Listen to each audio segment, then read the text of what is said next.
Buya Hamka pernah berkata, kalau hidup sekadar hidup, babi di hutan juga hidup. Kalau bekerja sekadar bekerja, kera juga bekerja.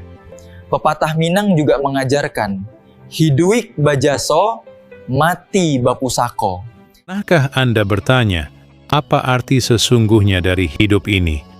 Apakah hanya untuk menikmati nikmat dunia? Budaya Minangkabau punya jawabannya.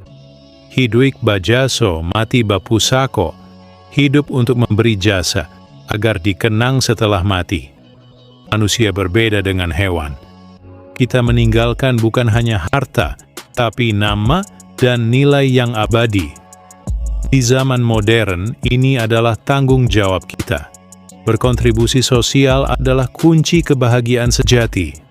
Hidup yang berarti adalah hidup yang memberi. Mari kita mulai berbuat jasa hari ini, agar kehidupan kita abadi.